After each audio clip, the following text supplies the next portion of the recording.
Okay, the next bill on the agenda is House File 3782. This is Chair Muller's bill. Chair Muller, would you like to move to re-refer House File 3782 to the Judiciary, Finance, and Civil Law Committee? Thank you, Madam Chair. That's my motion. Great. Chair Muller, your bill is before us. You do have an author's amendment. Would you like to move the DE2 amendment to get the bill in the shape that you'd like to present it in? Yes, please, Madam Chair. Okay, before we take action on the DE2, we do have an oral amendment. Fancy. Mr. Johnson, can you please state the oral amendment?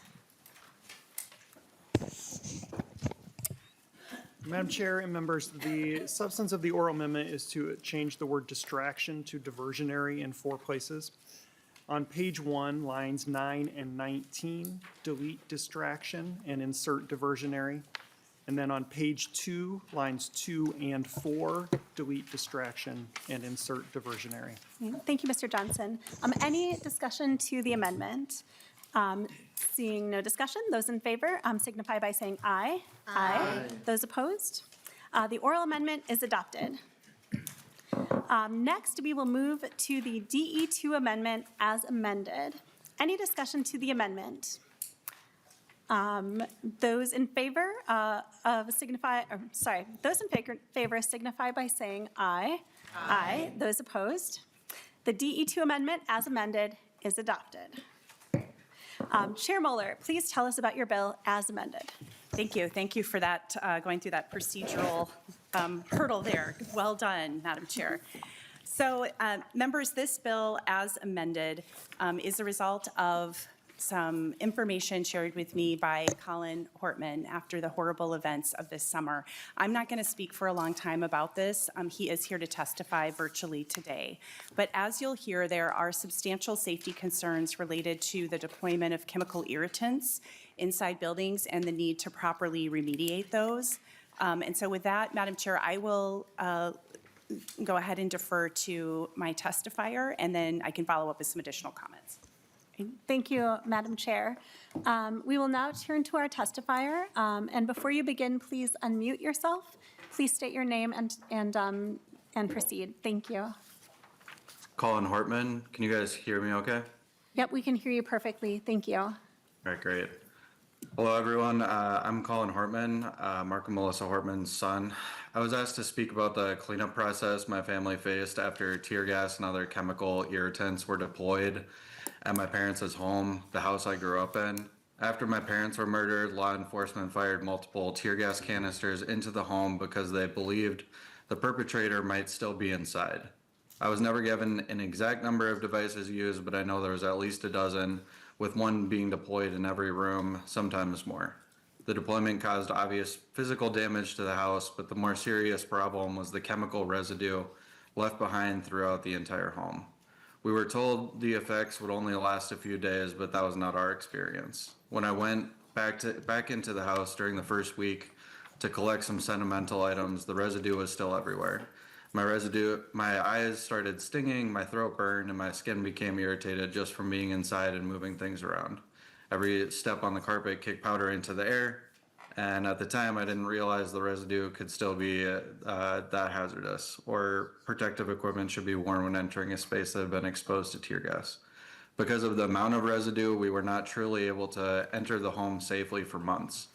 The remediation was not completed until nearly 8 months later. During that time, the house could not be lived in, could not be sold, and could not be fully accessed without risking exposure to whatever chemicals had been used inside.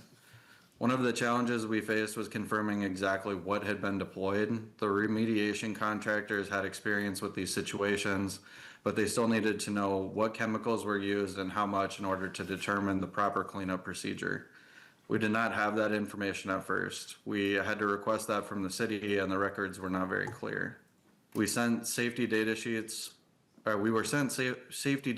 for several agents that could have been used, and that information helped guide the testing. And we also did not initially understand who was responsible for paying for the remediation. Our homeowner's insurance was denied coverage because of the residue was considered a pollutant. We later learned under Minnesota law that the agency that deploys tear gas is responsible for the cleanup, but figuring that out was not straightforward.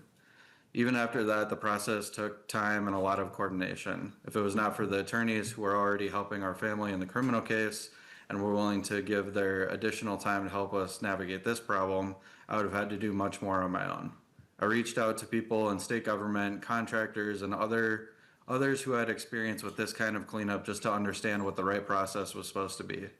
Even with that help, I spent weeks making calls, tracking people down, and trying to connect to the city, the contractors and the professionals who were working to make the home safe. The delay was not just frustrating, it was emotional. This is my childhood home.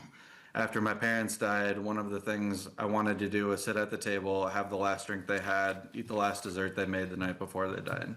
Because of the delays in getting the house cleaned safely, that still has not happened.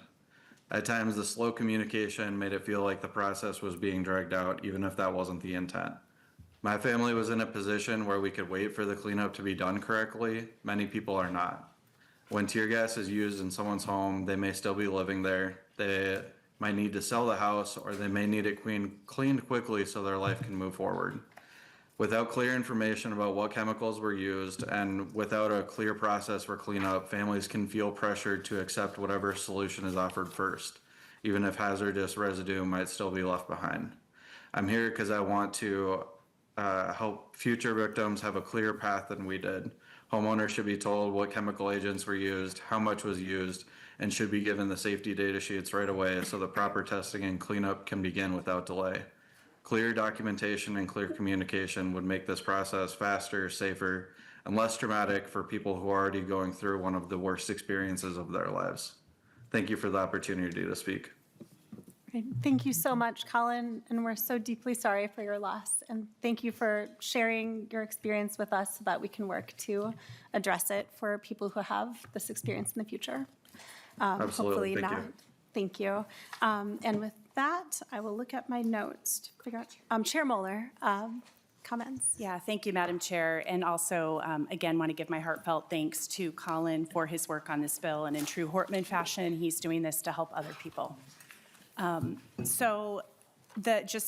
kind of walk through the bill quickly, it gives building owners and occupants, of course, may not know what irritants are used or even that they need remediation.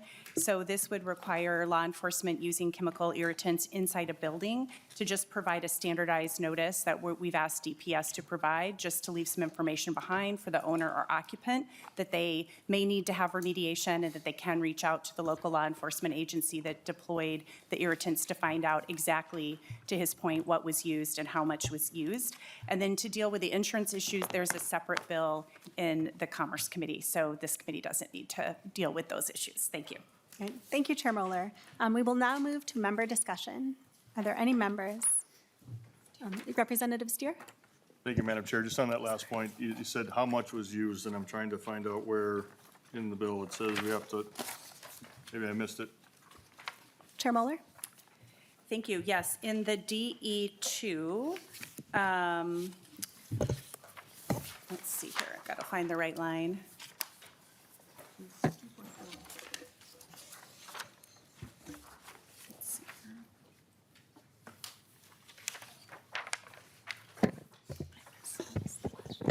Somebody, I hear other people saying it here. Oh, it looks like Mr. Johnson might have an answer. Thank you. Madam Chair, Representative Mueller, and Representative Steer, if you look at page 2, line 3, that paragraph D lists the things that have to be disclosed. It includes the name, the product number, the total number of all chemical irritants, smoke screens, and diversionary devices deployed. Thank you, Mr. Johnson. Representative Steer, did you have any follow-up questions? I do, just on another one, I do like this bill a lot. I'm just trying to figure out the logistics of it, with like a SWAT team that goes in, and you have multiple agencies going in. Is it a SWAT team leaves one piece of form, or does each department have to leave it there, or where do we go from that? Chair Mueller? Madam Chair, thank you for the question. The idea is just to leave a notice behind so that somebody living there knows that they have the right. So I would imagine in that situation, whoever's in command of the scene would be the agency responsible for leaving the notice behind. Thank you. Great, thanks. Representative Hudson? Thank you, Madam Chair. I just wanted to briefly echo the sentiment that you expressed that I'm sure is shared by all of us, that this is a remarkable example of exactly what Melissa Hortman would have done in terms of taking a tragedy and then doing something about it, not to remediate what happened to them, but to ensure that going forward, people don't have to go through a similar process, and that doesn't go without notice. Thank you. Any other members who'd like to comment? Seeing no, oh, I'm so sorry, Representative, Co-Chair Novotny. Thank you, Vice Chair Feiss. Chair Moeller, thanks for bringing it forward. As I said, it's an opportunity. I'd like to work with you with a couple of suggestions to improve the form before it goes out. And with that, I recommend a yes vote. Chair Moeller, any closing comments? No, just thank you so much for your consideration and glad to work on any amendments that you see fit. Thank you. Great. Thank you, members, for the discussion. Chair Moeller renews the motion to re-refer House File 3782 as amended to the Judiciary, Finance, and Civil Law Committee. Those in favor signify by saying aye. Aye. Those opposed? None. The motion prevails.